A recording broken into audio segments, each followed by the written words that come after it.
première chronique de l'année avec du déjà vu. Tu sais, on a beaucoup de nouveaux, on disait tantôt, mais ça, c'est une phase qu'on a déjà vue dans la saison 1. Moi, ça va, Ben Ryu? Ça va très, très bien, vous autres? Ça va super Très bien. bien, mon Ben, très bien. Content de t'avoir. Ben All ouais. right, all right. Tu es venu nous parler pas mal de Pendant... baseball la première saison, quelques reprises. Tu es venu nous parler de baseball, d'un article aussi avec Kasparov, de hockey. Première question, pas ouais, question, on va aller comme ça. Première question pour toi. Comment ça va ta job? Comment ça va ton métier avec l'agence QMI? On a vu qu'il y a des coupeurs un peu partout dans le métier. Toi, tu es safe, là? Tout va bien? Oui, oui, ça va bien. Écoute, c'est sûr que depuis le début de la pandémie, on travaille beaucoup de la maison.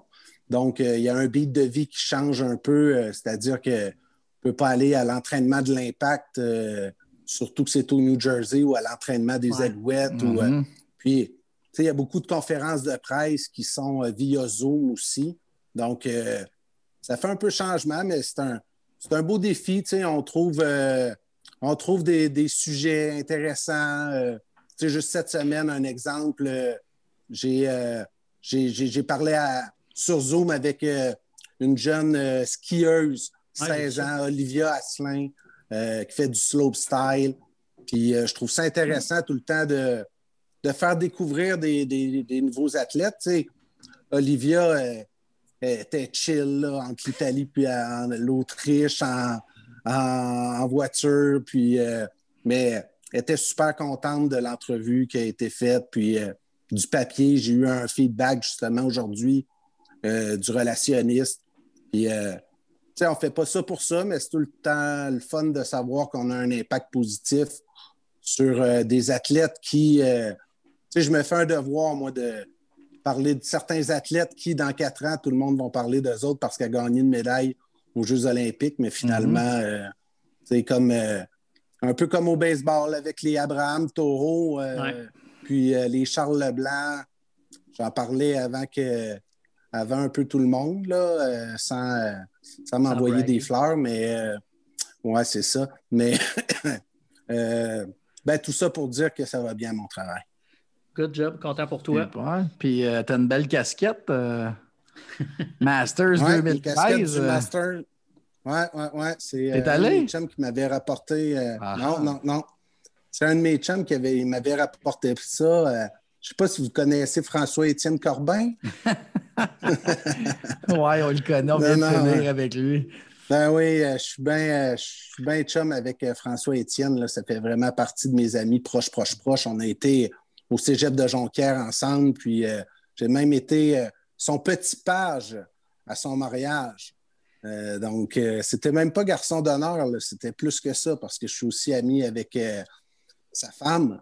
Okay. Puis les deux voulaient me confier un rôle spécial, puis faire une histoire courte. J'avais été le petit page, puis la bouquetière, c'était une enfant de 6 ans. C'était de toute beauté, avec ma salopette, puis des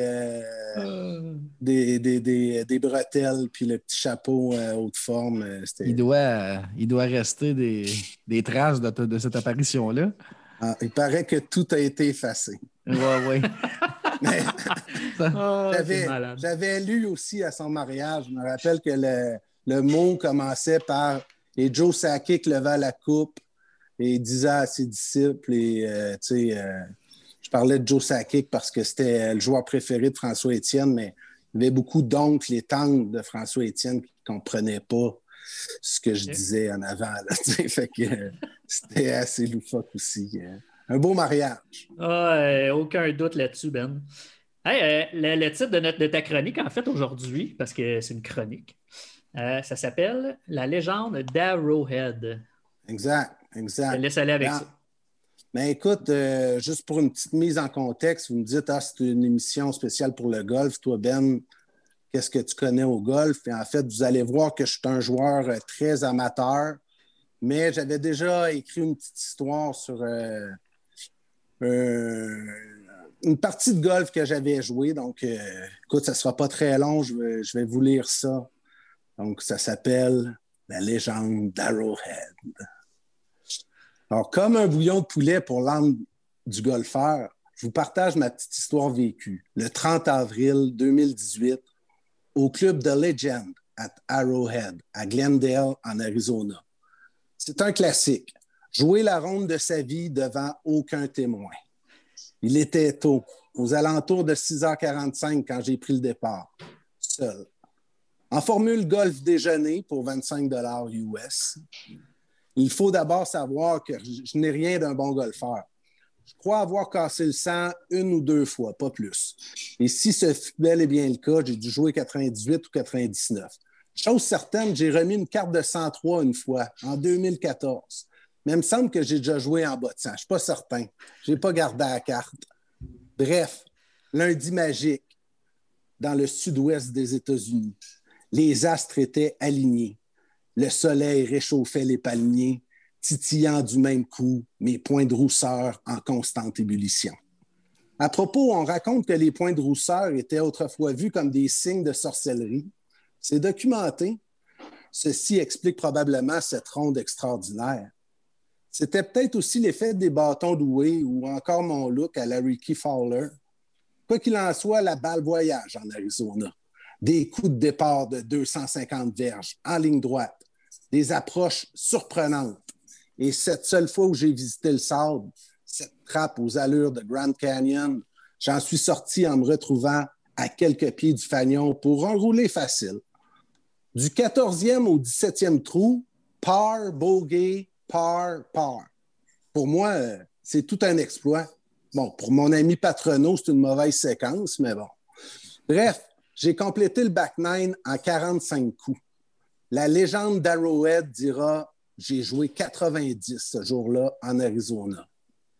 En toute humilité, je vous avouerai, chers amis, que la formule golf déjeuner était plutôt constituée de seulement 9 trous sur le back nine, suivi accessoirement d'un burrito œuf saucisse. Oui, j'ai joué 45 le ventre vide. En extrapolant, je dirais, qui veut bien l'entendre, que j'ai assurément déjà cassé le 100. C'est confirmé. J'aurais joué en bas de 55 sur le premier 9, les doigts dans le nez. Je suis même persuadé que j'aurais pu jouer moins de 90. Mais je sais bien, sans témoin, ça compte pas. C'est comme mon trou d'un coup réussi à Kakuna à l'été 97. Méchant malade. Good job. Écoute, c'est bien. Je vous ai envoyé ça en toute humilité. Là. Je ne suis pas Fred Pellerin. Là. Mais, c'était bien. C'était pas ce à quoi je m'attendais, mais c'était bon. Belle plume, mon Ben. Mais j'étais en Arizona, puis en fait, le baseball n'est jamais loin. J'étais en visite chez mon cousin Frédéric Rioux, là, qui était dans l'organisation des Mariners de Seattle, donc qui était dans le camp prolongé des recrues. Puis j'avais été le visiter, puis un matin, il était venu me dropper au club de golf. J'allais le rejoindre. C'était un super beau voyage. Puis écoute, cette partie de golf-là, tu sais, ce que je raconte, là, il y a une grosse partie qui est vraie. Là, c'est comme, j'étais tout seul. Là, tout allait bien. J'allais, des fois, là, je drivais, là, ça n'avait aucun bon sens. Là, j'étais comme, ben voyons donc, ça se peut pas. Puis là, après ça, tu es sur le green, tu as un long roulé de 30 pieds à faire. Là, tu l'as. Là, tu regardes partout. Là, tu marques sur ta feuille, puis là, tu es comme, ben là, il n'y a personne qui va me croire. Tu sais, pour de vrai, là, j'ai compté tous mes coups, puis je le sais que c'est pas.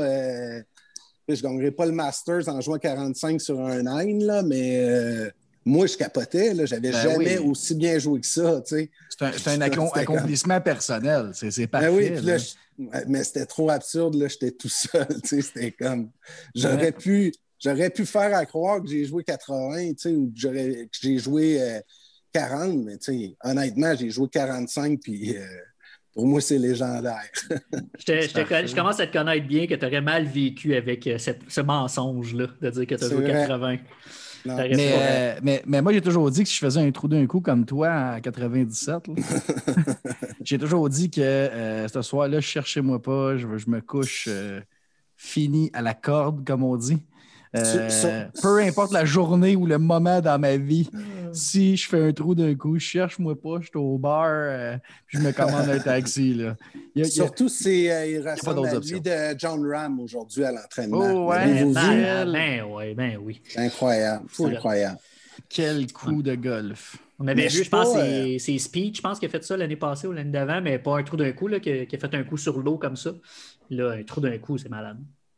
Ouais. Mais, tu sais, parce que je suis un gars honnête, là, c'est pas vrai l'histoire avec Acuna. C'était juste pour finir sur sur une bonne touche. Sur un doute, tu sais, sur qu'est-ce qui est vrai. J'avais compris, Ben. Ouais, moi aussi. All right. Mais j'ai fait une coupe de trou d'un coup, mais plus au mini-pot. Ouais, c'est ça. Mais ton chum François-Étienne, plus tôt, il nous parlait justement du 16e trou où Ram a fait son trou d'un coup aujourd'hui en le disant le plus challengeant probablement pour les golfeurs cette semaine. C'est quand même, c'est sûr que c'est une ronde de pratique, mais c'est quand même un coup d'éclat, la première journée. Ben oui. Là, mais lui, François-Étienne, il l'a joué, hein, le parcours, si je ne me trompe pas. C'est ce qu'il nous a dit, exactement. Ça, c'est incroyable. Ben oui. Lui, c'est un fan de golf là, 100 fois plus que moi. Là. Même si la dernière fois qu'on a joué ensemble, j'en profite pour dire que je jouais avec mon ami Simon. On est 4, là, un quatuor d'amis. Là, c'est moi, Simon Tremblay, Vincent Croteau, puis François-Étienne Corbin. Puis moi puis Simon, on est comme les frères Dupont et Dupont. Là, ils nous appelaient de même au cégep. Là, on est, c'est comme un frère. Là, puis on jouait les deux contre François-Étienne puis Vincent. Puis François qui aime tout le temps un peu challenger puis mettre un petit peu de défi. Ah, on met-tu une coupe de pièces par trou? Ah, ouais, pas de trouble. Mais tu sais, moi puis Simon, là, on se complétait. Là, ça allait bien. Puis Corbin, il avait mal un peu dans le dos. Puis là, écoute... je ne sais pas combien qu'on avait mis, là, ça devait être une petite parenthèse à ça, Ben. Juste une petite parenthèse que je tiens à dire ici. Là. Ma blonde et moi, on a réussi à battre Jean-François et son cousin. Tu sais, quand tu te complètes, là. Au golf? Ouais. Moi, ma blonde contre JF et son cousin Frédéric Étier. Puis, il nous avait donné 5 coups, puis on n'en a même pas eu besoin. Ouais. On va faire une finale, moi et Simon, contre toi puis ta blonde. Parfait, j'accepte l'invitation, Ben. Ouais, fallait que tu reviennes sur des souvenirs de même. Fred ne dormira pas. Là. Je sais encore une fois que tu es un fier Québécois, tu aimes encourager les Québécois, sauf que là, en fin de semaine, au Masters, il n'y a pas de Québécois. Ouais. Donc, tu es derrière les Canadiens, j'ose croire. Ben écoute, oui, tous les Canadiens, tu sais, je veux dire, c'est pas un sport que je suis assez pour avoir des golf. Tu sais, j'ai pas de golfeur préféré, tu sais. Mais à tort ou à raison, s'il y a un Canadien qui performe bien, je vais embarquer dans le bandwagon. Là, okay. Un Adam Hadwin de ce monde. Ou, je ne sais même pas, honnêtement, là, avec humilité, là, je ne sais pas combien de Canadiens participent aux Masters. Il y a Mike Weir aussi, là, mais... Oui, lui, le bandwagon risque d'être difficile, là, mais beaucoup de respect. Il va être fini samedi matin. Ouais. Mais non, je vais embarquer avec Adam Hadwin s'il performe bien, surtout qu'il a déjà profité de covoiturage avec votre invité précédent, François-Étienne. Je ne sais pas si vous avez raconté l'anecdote, mais je pense que François-Étienne avait loué une Toyota Tercel ou quelque chose comme ça. Puis dans des circonstances obscures, Adam Hadwin avait profité d'un lift. Mais je n'ai pas besoin d'en savoir plus là, pour être derrière lui à 100%. Tu me parlais